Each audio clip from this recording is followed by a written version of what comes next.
ओम नमो भगवते वासुदेवाय नमः। मोक्षदा एकादशी मार्गशीर्ष मास के शुक्ल पक्ष की एकादशी को कहा जाता है। सनातन धर्म में इस एकादशी का खास महत्व होता है। मोक्षदा एकादशी का व्रत 11 दिसंबर को इस साल रखा जाएगा। मोक्षदा एकादशी का महत्व मोक्ष की प्राप्ति के लिए बहुत ही खास माना जाता है और इस दिन व्रत करने से पितरों की कृपा आपको प्राप्त होती है। तो आइए अब जानते हैं मोक्षदा एकादशी व्रत का महत्व, पूजा का शुभ मुहूर्त और पूजा विधि।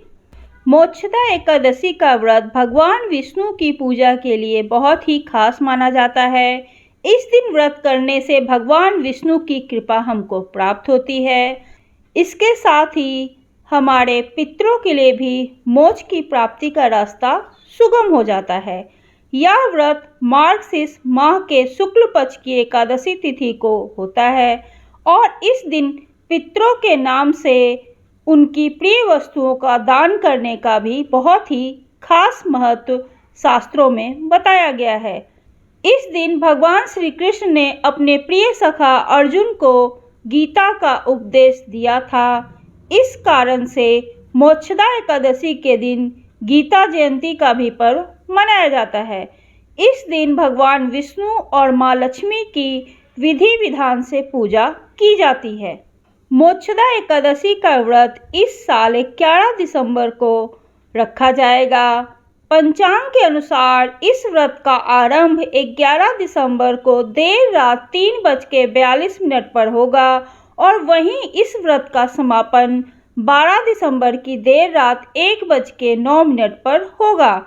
उदया तिथि के अनुसार इस साल मोक्षदा एकादशी का व्रत 11 दिसंबर 2024 को रखा जाएगा। इस व्रत को करने से आपको सुख समृद्धि की प्राप्ति होती है और साथ ही आपके पितरों को भी मुक्ति मिलती है और उनका आशीर्वाद आपको मिलता है। पौराणिक मान्यताओं में बताया गया है कि महाभारत के वक्त भगवान श्री कृष्ण ने इसी दिन अर्जुन को गीता का उपदेश दिया था, इसलिए इस दिन को गीता जयंती के रूप में भी मनाया जाता है। इन उपदेशों में भगवान श्री कृष्ण ने अर्जुन को जीवन के मूल सिद्धांत और धर्म का मार्ग दिखाया था। मान्यता यह भी है कि इस व्रत को करने से साधक को सारे पापों से मुक्ति मिल जाती है और साथ ही पितरों को मोक्ष दिलाने के लिए भी मोक्षदा एकादशी का व्रत रखना सबसे शुभ फलदायी माना जाता है। आइए अब हम जानते हैं मोक्षदा एकादशी की पूजा विधि के बारे में। मोक्षदा एकादशी के दिन सुबह जल्दी उठकर ब्रह्म मुहूर्त में स्नान करना चाहिए। इसके बाद स्वच्छ वस्त्र धारण करके मंदिर की साफ सफाई कर लेनी चाहिए और मंदिर को गंगा जल से पवित्र करना चाहिए।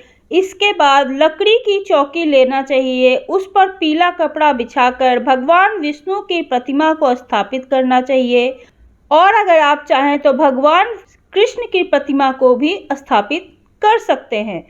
पंचामृत से भगवान विष्णु का अभिषेक करना चाहिए और इस दिन भगवान विष्णु को पीला चंदन, पीले अक्षत, पीले फूल अवश्य अर्पित करना चाहिए।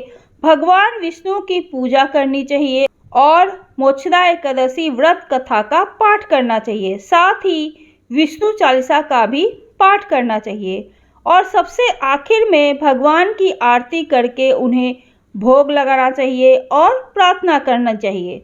अगले दिन सुबह एकादशी व्रत का पारण करना चाहिए और ज़रूरतमंद लोगों के बीच दान पुण्य करना चाहिए।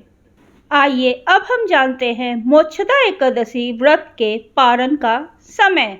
मोक्षदा एकादशी व्रत का पारण 12 दिसंबर 2024 को सुबह 7:05 से सुबह 9:09 के बीच किया जा सकता है। तो यह थी मोक्षदा एकादशी व्रत का महत्व, पूजा विधि और पालन का समय। मोक्षदा एकादशी की कथा के लिए आप मेरा अगला वीडियो देख सकते हैं। ओम नमो भगवते वासुदेवाय नमः। ऐसी ही रोचक और धार्मिक जानकारियों को सुनने के लिए प्लीज़ आप मेरे चैनल को लाइक कीजिए, सब्सक्राइब कीजिए और कमेंट करके बताइए। ओम नमो भगवते वासुदेवाय नमः।